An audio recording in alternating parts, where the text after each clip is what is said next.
नि सा गा पनि पनि गा पा पद पद गा नि ध सा नि सा गा पनि पनि गा पा पद पद गा नि ध सा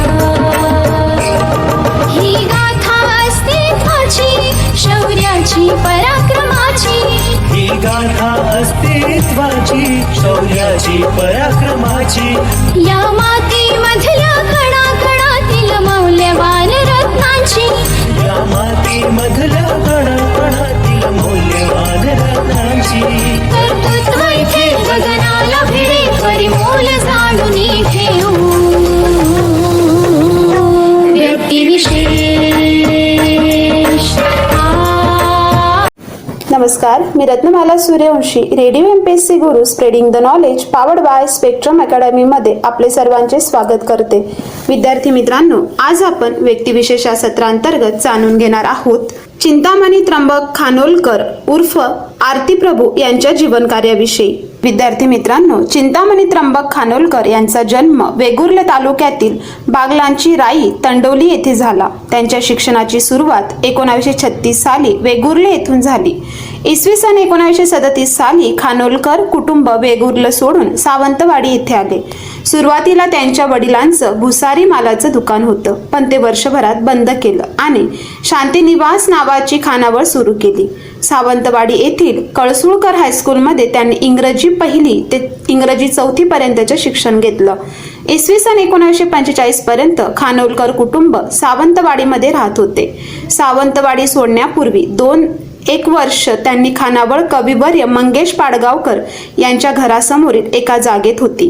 पुन्हा खानोलकर कुटुंबीय बागलाची राई वेगुर्ले येथे आले. त्यानंतर शिक्षणासाठी खानोलकर मुंबई ठाकूरद्वार येथे आले व नजीकच्या सिटी हायस्कूलमध्ये इंग्रजी 5वीत प्रवेश घेतला. साधारण जुलै 1948 मध्ये मॅट्रिकच्या वर्गात असताना शिक्षण अर्धवट सोडून ते तडकाफडकी गुंडाळले परतले. कोचरे वेंगुर्ले येथील प्राथमिक शाळेत त्यांनी प्रवेश घेतला व त्यानंतर 1949 कुडाळ हायस्कूलमध्ये SSCच्या वर्गात दाखल झाले. विद्यार्थी मित्रांनो, पुढे जाऊन 4 जानेवारी 1950 रोजी त्यांच्या वडिलांचे निधन झाले. त्याच वर्षी SSCच्या वर्गात खानोलकर अनुत्तीर्ण झाले. मे 1950 मध्ये बालार्क या शालेय वार्षिकामध्ये त्यांची भवितव्य ही कविता व मोगऱ्याची वेणी ही कथा प्रसिद्ध झाली. खानोलकरांनी लिहिलेले हे आजवर उपलब्ध असलेले पहिले लिखाण आहे. 1 जानेवारी 1951 कुडाळ येथे ते व त्यांच्या मातोश्री यांनी वीणा गेस्ट हाऊस नावाचे लॉजिंग बोर्डिंग सुरू केले. तेथे गल्ल्यावर बसून खानोलकर कविता करत. मार्च 1951 मध्ये सत्यकथा या नियतकालिकात त्यांची जाणीव ही कथा प्रसिद्ध झाली. 10 मे 1952 रोजी सुकळवाड मालवण येथील कुमारी तारा भास्कर परुळेकर यांच्याशी खानोलकर यांचा विवाह झाला. लग्नानंतर त्यांनी पत्नीचे नाव शैलजा ठेवले. वैन ते साप्ताहिकांमध्ये त्यांची कुडतकार हायचे ही कविता 17 फेब्रुवारी 1953 प्रसिद्ध झाली व पहिल्यांदाच ते कवी म्हणून प्रकाशात आले. 25 एप्रिल 1953 त्यांना मुलगा झाला व त्याचे नाव त्र्यंबक ठेवले. त्यानंतर 26 जानेवारी 1954 या दिवशी त्यांच्या येईन एक दिवस या नाटकाचा प्रयोग झाला. रंगभूमीवर आलेले हे त्यांचे पहिलेच नाटक. फेब्रुवारी 1954 मध्ये सत्यकथा नियतकालिकात त्यांची शून्य शृंगारते ही कविता प्रसिद्ध झाली. आरती प्रभू या टोपण नावाने प्रसिद्ध झालेली ही पहिली कविता होत. 1 जानेवारी 1957 या दिवशी त्यांनी आकाशवाणी पुणे केंद्रावरील कवी संमेलनात भाग घेतला व त्यांचे आकाशवाणीवरील पहिले काव्य वाचन होते. विद्यार्थी मित्रांनो, 4 मे 1958 रोजी मालवण येथे भरलेल्या मराठी साहित्य संमेलनात खानोलकरांच्या पल्लवी या संपादित काव्यसंग्रहाचे प्रकाशन झाले. जानेवारी 1959च्या अखेरीस वीणा गेस्ट हाऊस बंद झाले, त्यामुळे त्यांनी नोकरीसाठी पुन्हा मुंबई गाठली. जुलै 1959 मध्ये त्यांनी लोणावळा येथील वसतिगृहावर देखरेख ठेवण्याची नोकरी मिळाली, पण 7-8 दिवसातच ते मुंबईला परतले. त्याच वर्षी सप्टेंबर महिन्यात त्यांना आकाशवाणीच्या मुंबई केंद्रावर स्टाफ आर्टिस्ट म्हणून नेमणूक झाली. 26 सप्टेंबर 1959 साली त्यांचा जोगवा हा कविता संग्रह प्रकाशित झाला. 1961च्या ऑक्टोबर महिन्यात कम्युनिस्ट असल्याच्या आरोपावरून त्यांना आकाशवाणीच्या नोकरीवरून काढण्यात आले. मौजच्या अंकात आपल्या पै कविता प्रकाशित झाल्याचे बघून खानोलकर बावरून गेले. त्या अवस्थेत त्यांनी खालील कविता लिहिली. ए रे घना नाहू घाल माझ्या मना. खानोलकरांना भीती होती की अचानक मिळालेल्या या प्रसिद्धीमुळे आपली प्रतिभा, आपल्याला मिळालेली शब्दांची ही देणगी आपल्या हातून निसटून तर जाणार नाही. पण तसे काही झाले नाही. त्यांच्या प्रतिभेचा सूर्य त्यांच्या अकाली निधनापर्यंत मराठी साहित्यसृष्टीत तळपतच राहिला. विद्यार्थी मित्रांनो, जाणून घेऊया आरती प्रभू यांचे नाटके. कुडाळला असताना चित्र खानोलकरांनी एक 3 अंकी नाटक लिहिले होते. त्यांचा प्रयोगही कुडाळला झाला होता, पण ते लिखित नाटक कुठेतरी गहाळ झाले. त्यानंतर खानोलकरांनी एक 0 बाजीराव लिहिले.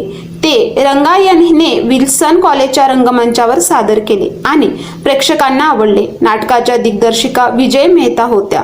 कवी, कथाकार आणि पुरोगामी कादंबरीकार खानोलकर यांच्या नाटकात दुःखाची अनेक रूपे उमटतात. नशीब आणि मनुष्य यांच्यात काय संबंध आहे, पाप आणि पुण्य या संकल्पनाबद्दल त्यांचे काय मत आहे, हे त्यांच्या नाटकांनी दाखवले आहे. खानोलकरांची कविता ही त्यांच्या जीवनरेखा होती. त्यांच्या दुःखाची व्यथा त्यांच्या कवितांमध्ये व्यक्त झाली.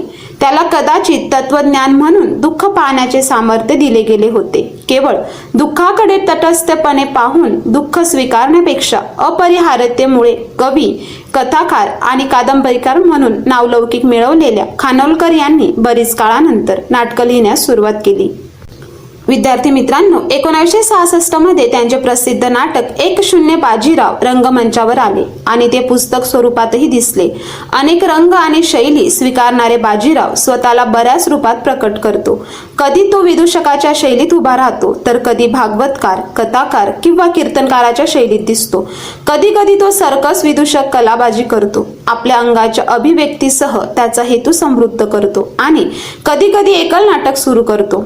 कधी त्याच्या भाषेत संस्कृत भाषेचे काव्यत्व असते, तर कधी थोर लेखकांचा गोडवा, तर कधी लोकनाट्याचे विडंबन, कधी विवेकी विद्वानांची प्रतिष्ठा. या सर्व शोधामध्ये बाजीरावांचे चारित्र्य त्यांचे दुःख, व्यथा, व्याधी व्यक्त करणारे रूप धारण करते. या कारणास्तव केवळ मराठी नाट्यच नाहीत, तर आधुनिक भारतीय रंगभूमीवर देखील 10 बाजीराव हे एक महत्त्वाचे नाटक आहे. विद्यार्थी मित्रांनो, जाणून घेऊया आरती प्रभू यांचे प्रकाशित साहित्य. अजगर कादंबरी 1965, अजब न्याय वर्तुळाचा नाटक 1974, अवैध नाटक 1972, एक लघु कादंबरी आणि काही कविता 10 बाजीराव नाटक 1966, कालाय तस्मे नम नाटक 1972, कोंडुरा कादंबरी 1966, गणुराय आणि चानी कादंबरी 1970, चाफा आणि देवाची आई कथासंग्रह 1975, जोगवा काव्यसंग्रह 1959, त्रिशंकू कादंबरी 1968, दिवे लागन काव्यसंग्रह 1962, नक्षत्रांचे देणे काव्यसंग्रह 1975, पाषाण पालवी कादंबरी 1976, पिचाश कादंबरी 1970, राखी पाखरू कथासंग्रह 1971, रात्र काळी घागर काळी कादंबरी 1962, श्रीमंत पतीची राणी नाटक, सगळे सोयरे नाटक 1967, सनई कथासंग्रह 1964, हयवदन नाटक. विद्यार्थी मित्रांनो, जाणून घेऊया आरती प्रभू यांचे गाजलेली भावगीते. कसे कसे हसायचे गेले ग्यायचेच राहून, ती येते आणिक जाते, दुःख ना आनंदही अंत ना आरंभही, नाही कशी म्हणू तुला म्हणते रे गीत, ए रे घना नाऊ घाल माझ्या मना, विश्रब्द मनाच्या कातरवेळी एखाद्या प्राणाची दिवे लागन, समयीच्या शुभ्र कळ्या उमलव तुलवते, ही निकामी आढळते का दाद द्या अनशुद्ध हवा. विद्यार्थी मित्रांनो, जाणून घेऊया आरती प्रभू यांची गाजलेली चित्रपट गीते. कुणाच्या खांद्यावर कुणाचे ओझे चित्रपट सामना, तो एक राजपुत्र मी एक रानफूल चित्रपट चानी. विद्यार्थी मित्रांनो, पुढे जाणून घेणार आहोत खानोलकर यांच्या जीवनावरील आणि साहित्यावरील पुस्तकं. आरती प्रभूंची कविता लेखिका आहेत डॉक्टर माधवी वैद्य, कादंबरीकार खानोलकर, समीक्षा प्रभाकर आत्माराम पाध्ये. खानोलकरांची कादंबरी या लेखिका आहेत डॉक्टर माधवी वैद्य. खानोलकरांचे नाटक लेखिका आहेत डॉक्टर माधवी वैद्य. ललित चरित्र लेखक आहेत दीपक घारे. खानोलकरांच्या शोधात लेखक आहेत जया दडवर्ग. विद्यार्थी मित्रांनो, खानोलकर यांना 1978 सालचा साहित्य अकादमी पुरस्कार नक्षत्रांचे देणे यासाठी दिला गेला. विद्यार्थी मित्रांनो, खानोलकर यांच्या स्मृतिप्रित्यर्थ काही पुरस्कारही दिले जातात. जाणून घेऊया ते पुरस्कार. आरती प्रभू अकादमीचा आरती प्रभू पुरस्कार प्रेमानंद गजवी यांना 15 फेब्रुवारी 2020 साली देण्यात आला. आरती प्रभू अकादमीचा आरती प्रभू पुरस्कार कवी सौमित्र यांना 24 जानेवारी 2019 साली देण्यात आला. आरती प्रभू अकादमीचा आरती प्रभू पुरस्कार महेश केळुसकर यांना 27 जानेवारी 2018 साली देण्यात आला. आरती प्रभू अकादमीचा 5वा आरती प्रभू पुरस्कार सई परांजपे यांना 21 जानेवारी 2017 साली देण्यात आला. त्यानंतर आरती प्रभू अकादमीचा 4था आरती प्रभू पुरस्कार महेश एल कुंचवार यांना जानेवारी 2016 मध्ये देण्यात आला. आरती प्रभू अकादमीचा 3रा आरती प्रभू पुरस्कार शपात खान यांना मे 2015 मध्ये देण्यात आला. आरती प्रभू अकादमीचा 2रा आरती प्रभू पुरस्कार सतीश आळेकर यांना 26 एप्रिल 2000 मध्ये देण्यात आला. त्यानंतर आरती प्रभू अकादमीचा 1ला आरती प्रभू पुरस्कार विष्णू सूर्य वाघ यांना 28 एप्रिल 2003 साली देण्यात आला. विद्यार्थी मित्रांनो, चिंतामणी त्र्यंबक खानोलकर उर्फ आरती प्रभू हे मराठी कवी व लेखक यांचा मृत्यू 26 एप्रिल 1976 साली झाला.